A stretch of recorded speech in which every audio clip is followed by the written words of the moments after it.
You're listening to The Art of Imperfect Adulting. I'm your host, Amy Stone.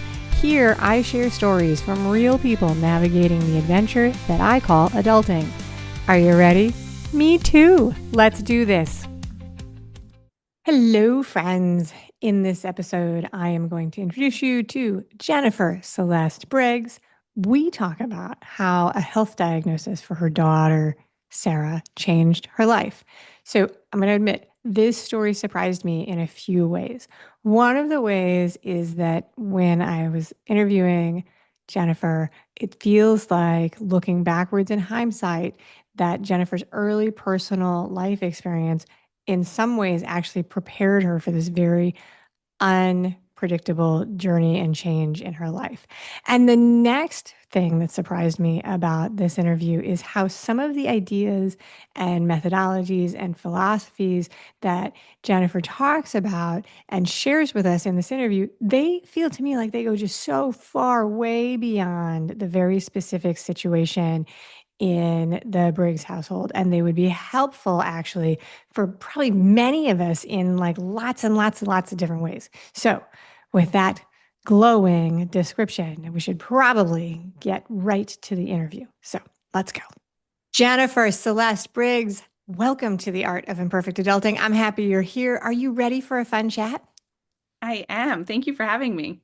I'm happy you're here. I start all of my conversations asking my guests what part of the world they call home. So where are you? I'm in Pittsburgh, Pennsylvania. Love it. What is, next question, warm up question number two? What is one of your favorite ways or something that you like to do that is a transition from being busy, being occupied to relaxing or downtime? This might actually count as my downtime, but I love doing crossword puzzles, especially ones that are a little bit challenging, like right at my edge. I find that actually is very relaxing because it takes all of my focus away from whatever else I was thinking about. I love that answer. So, do you do the New York Times crossword puzzle? Yes, but I'm like a couple months behind. I print them out at home I and print them out at home. And then the big crossword puzzle question is, do you do this in pencil or pen? oh, pencil, absolutely. Pencil. There you go. All right. There we go. Topic of the day, not how people do crossword puzzles. I actually don't do crossword puzzles. But I have crossword puzzle fans in my friend group and my family, but that's how I knew that question. But that's not actually what we're here to talk about. We're going to talk about your relationship within your family with your daughter and her unique genetics and diagnosis and how that changed your life. So I have a question to start with because I don't like to leave things hanging for the audience. But is your daughter an only child or are there more children in your family? I have two daughters, and the oldest is Sarah, who has special needs and is on the autism spectrum, and then Amy is her younger sister. All right, very good. So you answered the next question right away before I could even ask it. But so what we're talking about today is an autism diagnosis, and that's the experience that you had. Yes, absolutely. Fantastic. All right. So I think this is my opinion. I'm not experienced. I don't have the expertise to be called an expert on this, but it's my opinion that in 2025, today, probably most people have heard about autism. This is something that I would think. And I would actually think that a lot of the people in the audience have heard, have contact and relations with somebody who has been diagnosed in some way within their networks.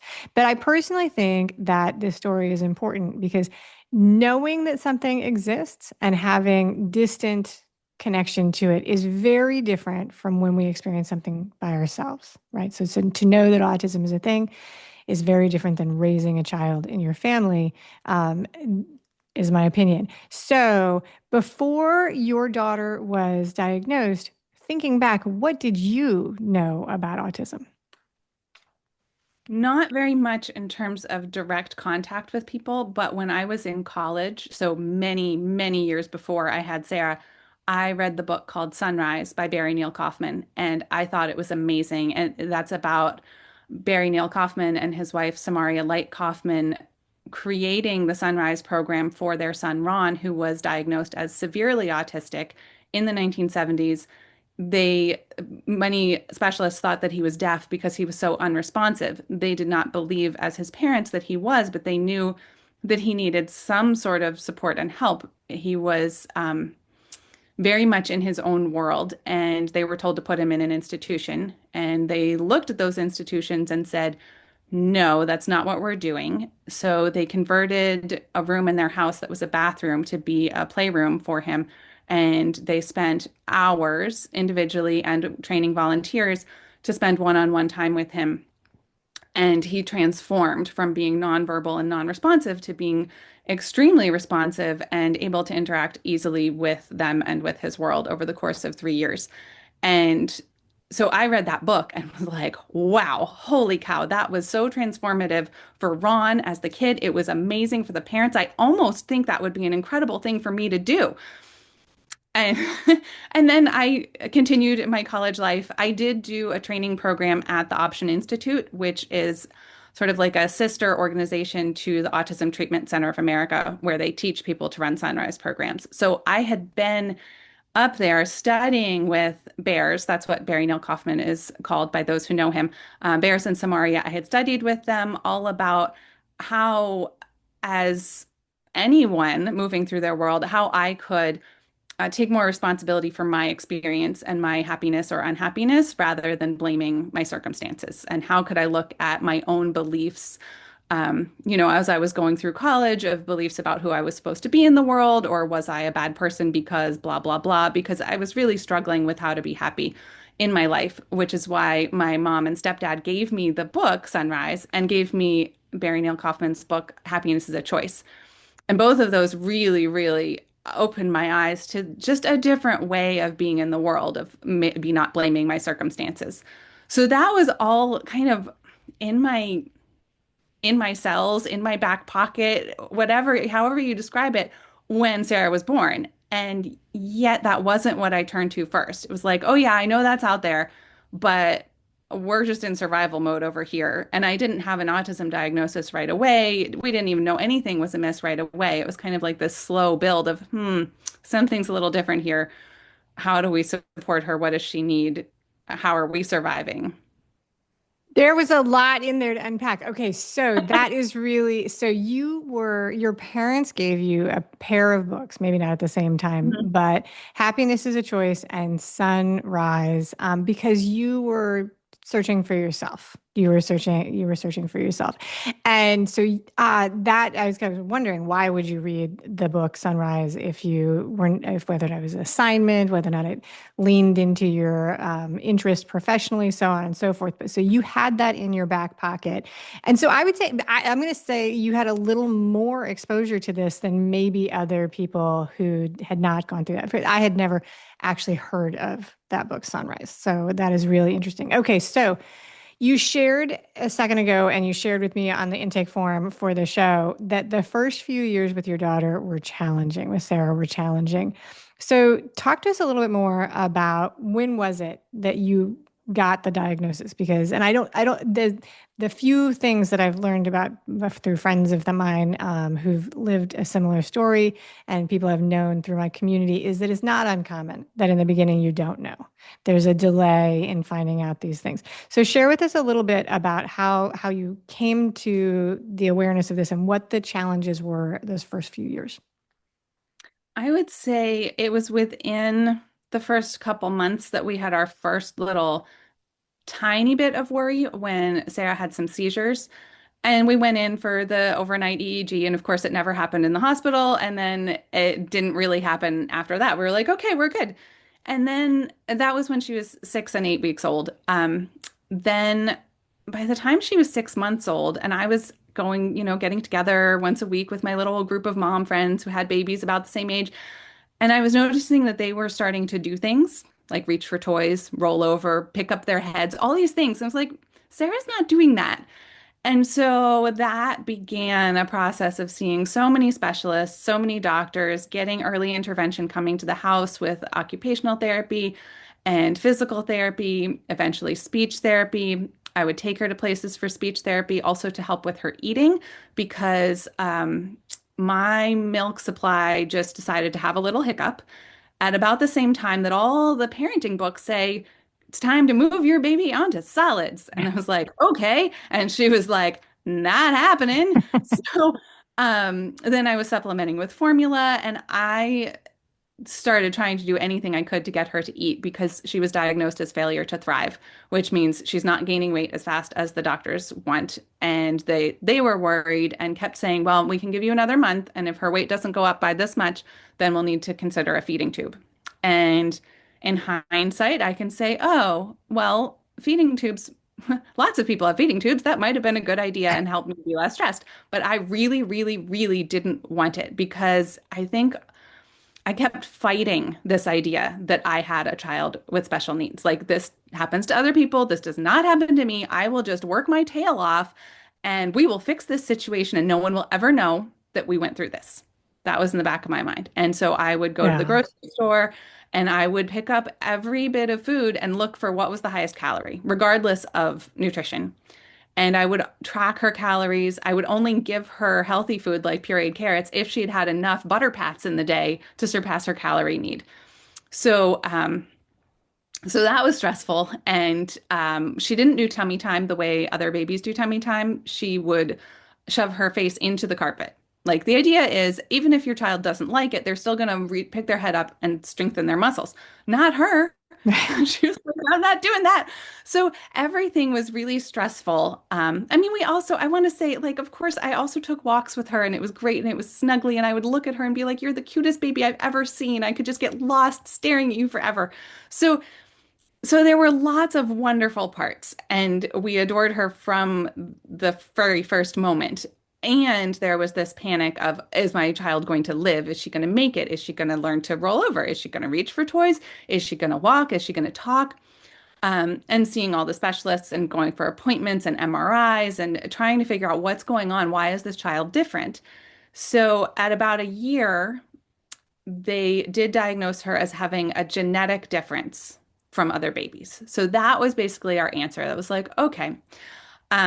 And that's a part of our story that I keep private until she's ready to share. And I also don't want anyone who's inspired by our story to think, oh, well, we don't have that, so this doesn't apply. I think the Sunrise program has been and can be used to help so many people in so many different situations, especially just for the parents. Like, it really changed my outlook on everything. Um, and So so that's about a year. So at about a year, you get a you diagnosis. get diagnosed about a genetic difference. Yeah. I'm going to pause here for a second and just reflect on some of the things because you've lived this. And so you recounted some things. I think I want to validate. I heard you say that there were highlights and wonderful touching moments and connection between you and your new baby, which is really good to hear. Febrile seizures at 6 weeks, that must have been terrifying, absolutely terrifying. And the pressure on parents, the comparative pressure of the milestones that other babies are going through, that's tough. That's really, really tough. And when because babies so listen, we all know, right? Babies adjust, they grow at all different times, right? Fine. But when your baby is off on the calendar, it's stressful. It's really, really stressful. And then failure to thrive, that's terrifying. Like when you got a baby, like the baby's job, like that first year of life, right, is to grow. It's the only time in the human experience where we celebrate gaining weight with like fireworks and yay, look how big you're getting, right? That's like the only time in the American experience. And when the doctor comes and it's like your baby's not gaining weight, you must absolutely have just been stressed out to like and just a really, really, those things sound very challenging to me. I just want to honor that. I think that was very hard and you really went through a lot. So, and then you were doing the tour of specialists, which is what I call the run around town anytime there's anything going on with anybody medically these days. It's not like a one-stop shop. It's like you have to see every doctor that's ever had a medical license in their whole life. You get genetic testing at a year. That to me says that you were in a lot of offices and trying a lot of things that they did that. That's like a flag in this story that you had really progressed. People were paying attention. You were running the tests. You were not poo-pooed by like the doctor saying this is not a big deal. One time I took one of my kids to the dermatologist for eczema, just regular eczema. And it was very serious for me. I thought I was very alarmed by it. And then she showed me pictures of serious eczema and which were so much worse than what we were going through. And I was like, thank you very much. I understand that I am not actually having a problem at this moment. I have my perspective has been realigned and I appreciate it. Yours was the opposite. You were getting tests and you were getting results. Okay, so you have the genetic results. Are people saying to you at that time autism at a year or was it later? No, that was later. So when I first got that genetic diagnosis, I kind of felt like I was falling into a black hole, and it was really, really emotionally hard. And I was not only feeling grief about that this was our situation, but then I was blaming myself for having these feelings of grief, thinking why, I shouldn't be feeling this way. So that was a long process to realize that the way through and to love Sarah more clearly and cleanly and fully was to let myself have all of those messy feelings that I thought were horrible to have. And then I could be on the other side. And over those first few years, then things did start getting easier. By age 3, she was walking. She learned some sign language. We made a board with pictures of food so she could point to what she wanted. So that started making the whole eating process a little bit better. And she just started liking to eat a little bit more, although we were still giving her ice cream anytime she would ask because ice cream has great calories. Um, and then when she was 4.5, she still was not talking, but we were sort of out of that desperate mode of is she going to live? It was like, okay, yeah, things are challenging. She needs help, but like we're okay. But we started wondering if she was kind of pulling away from us a little bit with her attention, and she still was not talking. And that is when I thought, maybe it's time for me to learn how to run a sunrise program, which we Okay. called Sarah Rise because of Sarah. Um, and it was after I did my first week of training that I got the autism diagnosis for her. And at that point, I was like, well, great. I'm already doing the thing that I know is best to do or that I believe is best to do to help someone with autism. So I'm like ahead of the game here. That is really interesting. All right, so this is quite an adjustment. The adjustment from not being a parent to being a parent is a big adjustment, even if everything, if the babies spend the entire time they're growing, reading the books on how they're supposed to develop and everything goes on schedule. It's a big change. To really understand how much your life changed, I'd like to rewind a little bit and talk about what your life was like before you became a parent. So like before you were having a parent, what were you doing? Were you working? Did you have hobbies? Like what was life like for you? Yeah, I had my own massage therapy practice, and that was as full time as I felt like I could do, sort of to keep going. And I was also an Alexander Technique teacher. That's about how people sort of interface with their world in a way where they're still staying aware of themselves because a lot of times we have habits like around the computer where you kind of sink down or you're in your phone and or I was working really hard giving massages. I was bending my legs because they had said use your body weight, but my legs weren't actually supporting me and then I was working really hard with my thumbs. And so I thought I'd have to give up because I was having such pain and then started my training in the Alexander technique and it saved my career. So then I did the training to be a teacher there. So I was teaching at a massage school a little bit and I guess that was actually no, I had not started teaching at the massage school because I finished my Alexander training when I had Sarah. All So right. but I was a massage therapist and I was loving that and it was great. But I always had known that I wanted to be a stay-at-home mom, Okay. regardless of who came out when I gave birth.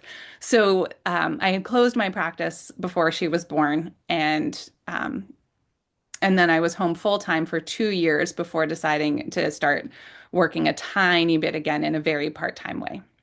All right. So you really so it was always your intention to go all in with the new baby. So that part of it you were committed to before you ever had to make the change. Okay, so the next question I have for you is maybe not great. In every interview, I find that I ask a question that may not be a fabulous question, but I ask them anyway. Okay, so I would love for you to think back to before you became a mom and before your daughter was born and think about what your dreams were about what motherhood would be like if you remember. And that's the reason I think that this is like a weird question because you've lived it and you have the experience. And so to remember what the dreams were may or may not make sense. But I think that in this conversation, it's helpful to see what the difference is, like, and what you were giving up as you went through this. So, what were your dreams before you had kids of what motherhood for you would be like? From the earliest moment I remember learning that I could be a mom, I wanted to be a mom. So I was thrilled to then get that opportunity. And my mom and I have a very wonderful, close, loving relationship. And so that's what I wanted. I wanted to have kids that I would connect with as easily as my mom and I do. And I would say that Sarah and I adore each other. We love each other so much. And we also clash with each other in a way that my mom and I never did. That we are both stubborn and determined, and we want to have things our way. And sometimes we don't agree with each other, and then fireworks. And, after that, we come back, we make up, we apologize, we hug, we snuggle, we talk about how we got off. We say getting on the wrong ball or the wrong litter box or the wrong bicycle, whatever is the metaphor of the day. Um, and then it was a big decision to have a second child. That was like, well, are we going to do this? Can we do this? We wanted to wait until Sarah was, we said walking, talking, and feeding herself. And we got the walking and feeding herself. She wasn't quite talking when we decided to go ahead and have another child. And I think it's with Amy, Sarah's younger sister, where I have that connection that is similar to what I have with my mom, where it's just easy to be together and we Yeah. don't have to work at it. And we just align so much in our sense of humor and how we move through the world. And certainly we have some personality differences, but I would say, thank goodness that's easy because it's definitely been harder with Sarah. And I also, my parents didn't yell at me. I was a very good kid. I was a very easy kid, as they remind me. And so then when I was struggling with Sarah, and I was sometimes becoming, in my mind, this monster of a mother who was yelling, screaming at her beloved child. Like we'd be screaming at each other. And then it was like, how is this me? Who is this? This was not what was modeled to me. I don't know what is going on, but it felt like I was sort of desperately grasping for straws of how to survive in these situations of I'm supposed to parent this person and get her to do XYZ, and she doesn't want to do it, and I am drowning with how I'm supposed to manage, and I'm not managing very well, and my temper is coming out, and oh my gosh, this is a much harder path than I thought it was going to be.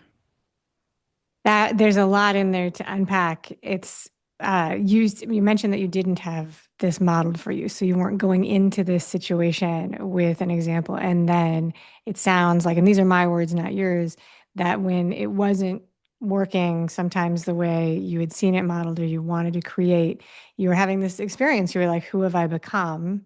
How can I be this person? And it's very easy at that point to internalize it and say, this is my fault. I'm doing something wrong. And I think that's a painful spot to be. I mean, it's not the only place that we do that. I think it's very human. I think it's very natural. I think most of us do it. All right. So we've talked about some of the pressures and some of the challenges that you were going through.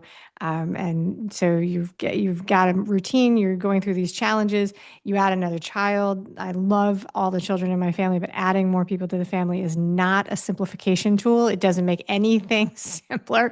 I want to talk a little bit about the pressure and strain that having a special needs child and autism in your family put on you and your family and the relationships that you were going and your support network, right? So how did you guys rise to the challenge? Or did you have some low points along the way where it really strained the support network of your family? I feel very lucky that although things have been hard, I don't feel like it strained the relationship like with my husband or my parents or anything. If anything, it brought us closer together. And I think it was really helpful that I decided to run the Sunrise program for Sarah when Amy was like half a year old. No, less than. She was less than half a year when I was like, I'm going to go do this training now. So that meant we reached out to family and needed help in a way that we wouldn't have if Sarah was just on her own. And I think that that actually made everything better. So my mom came up with me to Massachusetts while I was taking the classes for training of how to run the Sunrise program, my mom was hanging out with Amy, and I would go feed her on my breaks. Or then the next year, I went for 2 additional weeks of training. And at that point, I didn't need to be feeding Amy because she was eating solid foods. But my mom still came up to take care of Amy because she couldn't be apart from me for a week. I was apart from Sarah for those weeks of training. Each one was a standalone week. And then my husband had to reduce his work hours, and his sister flew across the country from Seattle to help and take care of Sarah while my husband was working. And I think that helped strengthen the connection with my sister-in-law, Sonia, and eventually she actually became my full-time helper. And I think it was kind of like laying a groundwork we didn't know we were laying for her to come to help just while I did the training.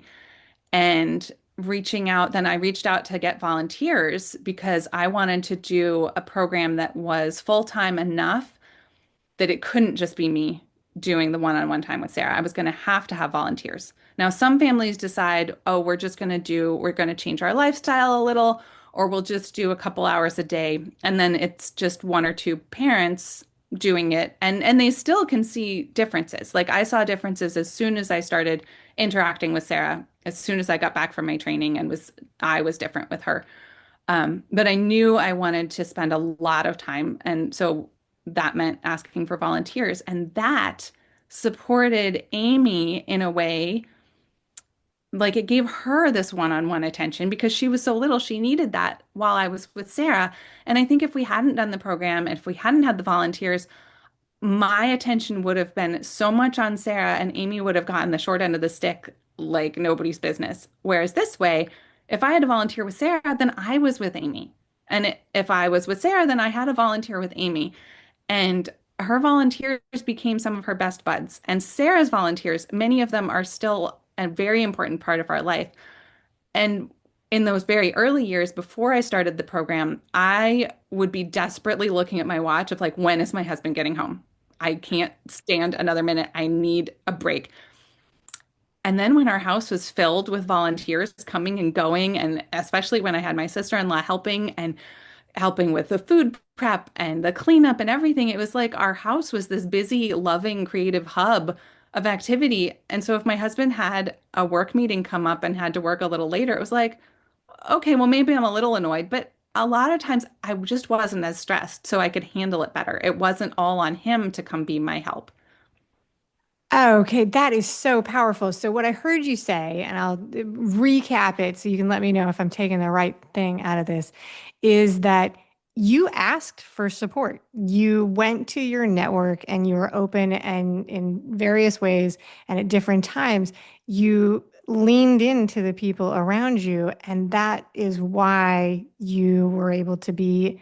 It did not to not have extreme stress on the relationships. I think that's a really important designation because it's very easy to sort of circle the wagons and get real quiet when we're facing challenges and try and do it all ourselves. So I think that's a great reflection. Okay, so I'm going to estimate with my zero knowledge that there are probably thousands of tough choices that you made in the first few years of Sarah's life. And you have been talking about the Sunrise program that you started when she was 4. So this is based on a book.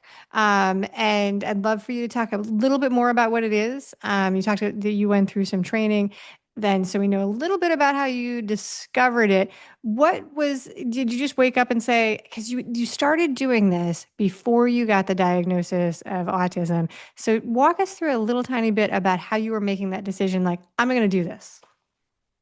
Yeah, well, I knew I had heard, I think separate from the Sunrise book, I had heard about a family that had been dealing with extreme feeding issues and challenges and who took their child up for an intensive that I knew that the Autism Treatment Center of America offered intensives where you show up with your kid and family members and they work with your kid and they work with you and they are really helping you work through your own issues and feelings around your child and meet your child where they are and not need them to be any different. And that is the premise of the Sunrise program, really. But so I knew about that and I think I was just thinking as she was 4 and not talking, it was like, well, what if I just take her up there for an intensive and they fix her and then she starts eating more easily and gets the nutrition that she needs and then she starts tucking and it'll be great. And I called them and talked to a family specialist who was like, well, you could do that, but we really recommend that you come first for the training and start your own program so that you know you can make a difference on your own. It's not us making the difference. So I said, fine. And I went up. Okay. But I think it was really feeling like we've tried everything. She's still not talking. We're getting her speech therapy. Like, we need to do something. And so it was sort of like a desperation to do something more, but also the lack of the desperation that had gripped me for those earliest years of like, I actually felt like I had space to breathe and think about it because I wasn't worried about her just surviving. Okay. So it sounds a little bit like it's like, all right, so you needed you were searching for resources, and the answer was like you have to become the resource in order to have what you were looking for. So you start this, and you name it Sarah Rise after your daughter, and you've written a book. Those are two very intentional things to do. Something that strikes me about this conversation as we go through is that there's many times where you very intentionally did the work to create what you wanted, starting the program, writing the book, monitoring the food, like monitoring the food very detailed. Like this is how we're gonna. You were very aware that you wanted to be a mom that was home full time. These all feel like very intentional choices. So you make this choice. You didn't have to do this. You didn't have to write the books. Why did you feel that this was a significant or important thing that you wanted to do? I wanted to share our story because when I very first started the program for Sarah, I started writing emails to my parents and best friends saying, this is what we're doing. And wow, Sarah just said something new. And then as I got volunteers, I added them to the list. And as friends would ask, oh, how's Sarah doing? I started adding. And Sarah's speech therapist, who then became a paid volunteer with our program, he kept saying, why don't you turn this into a blog? I think this could help other parents. So eventually I did. And then I kept writing and the blog list kept growing. And people kept saying, when are you going to turn this into a book? I think this could help other parents. And it was, I had many false attempts because I would sit down and I would start and I would feel completely overwhelmed about how to tell our story.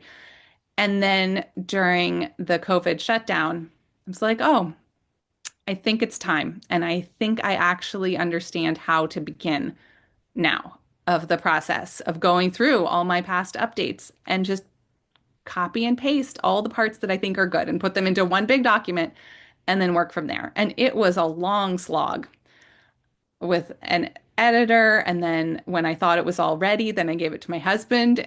I thought, I just want him to sign off and say, this is amazing. And instead, he got really serious down with his eraser and his pencil and was like, and that brought some fraught moments, but we needed to make it shorter anyway. And his feedback was really, really good. And I think it did shape it up. And I think for Ron Kaufman, the original Sunrise kid, he transformed so much that I think people could meet him and never know.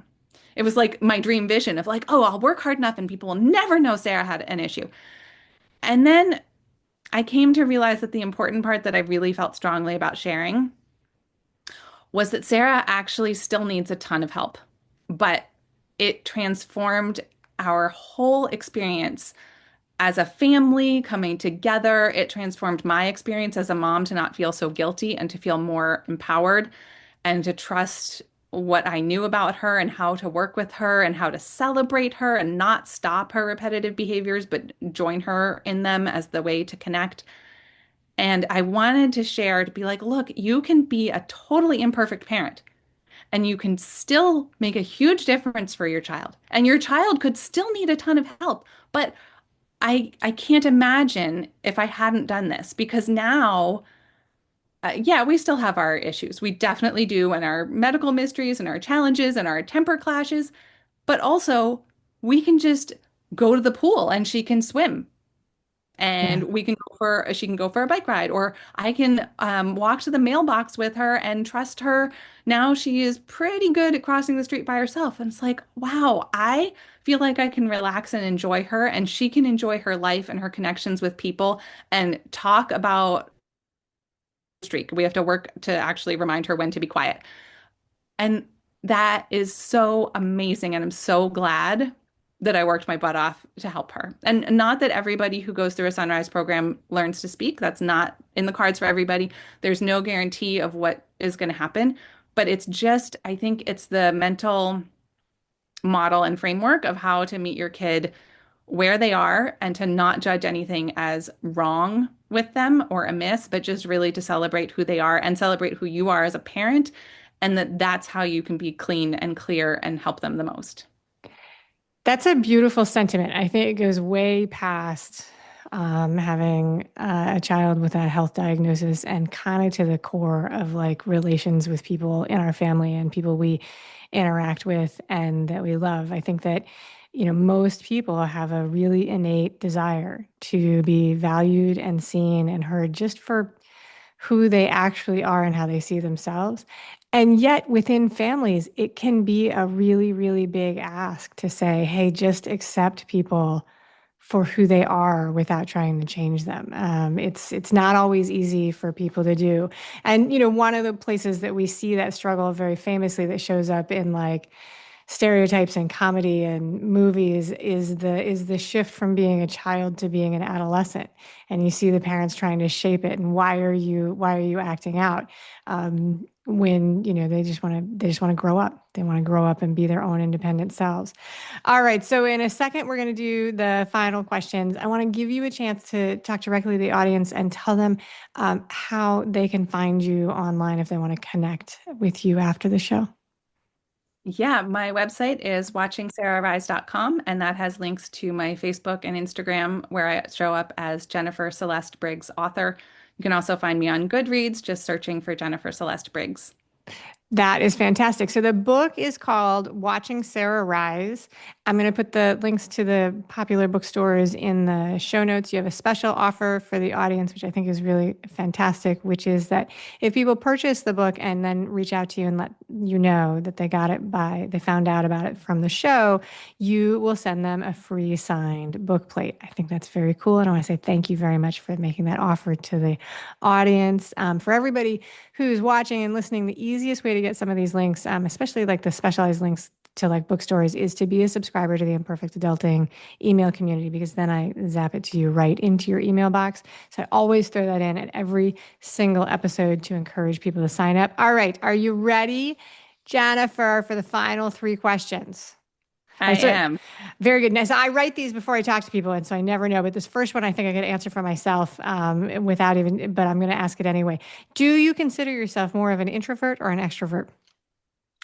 Oh, I learned from my daughter Amy that there is such a thing as an ambivert, and I think that's me Ah, because I actually love connecting with people, and I know many introverts can.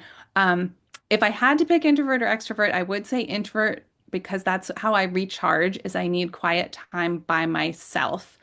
And I often have to remind myself that I need that time because as a parent, that really went out the window.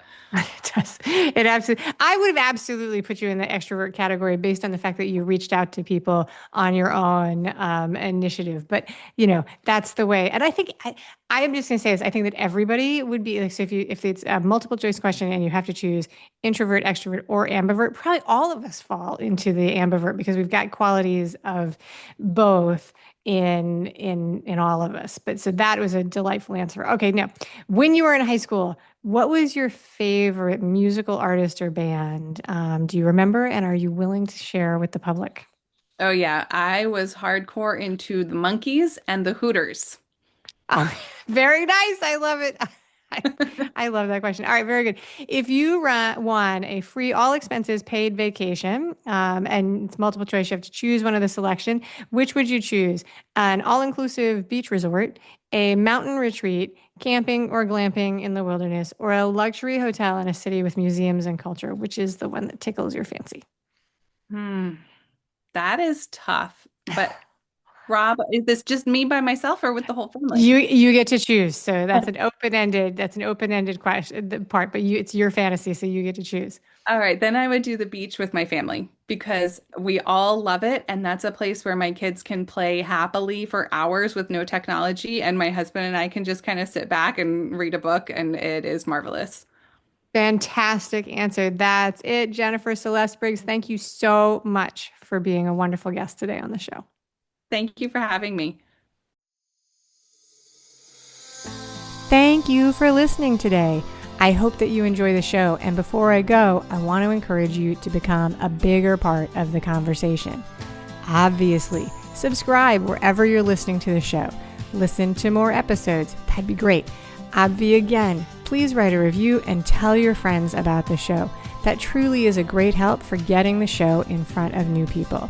Okay, but more fun for you yourself, head over to imperfectadulting.com and join the email community. You'll get some free stuff right away, and that way you'll begin to get the emails about the podcast. This includes the links for the special offers from the guests, and it's the only way to get that. Also, if you aren't in the mood to listen, I actually include an article directly in those emails. Whee! Now, if you love this and you crave more time with me, Amy, as a coach, a mentor, or just adultier adult, numero uno, check out The Village. If you have a story you want to share with the listeners, I'd love to hear from you. I have an open application. Just let me know you want it. And that's a wrap for today. Until next time, remember, the journey is the destination. Ralph Waldo Emerson said that, not me. Well, until just now, I did just say it. But what I want you to hear today is that if your adulting journey isn't going the way you expected, that may not mean that you're lost. It may just mean that you're on your way. This is Amy Stone, signing off.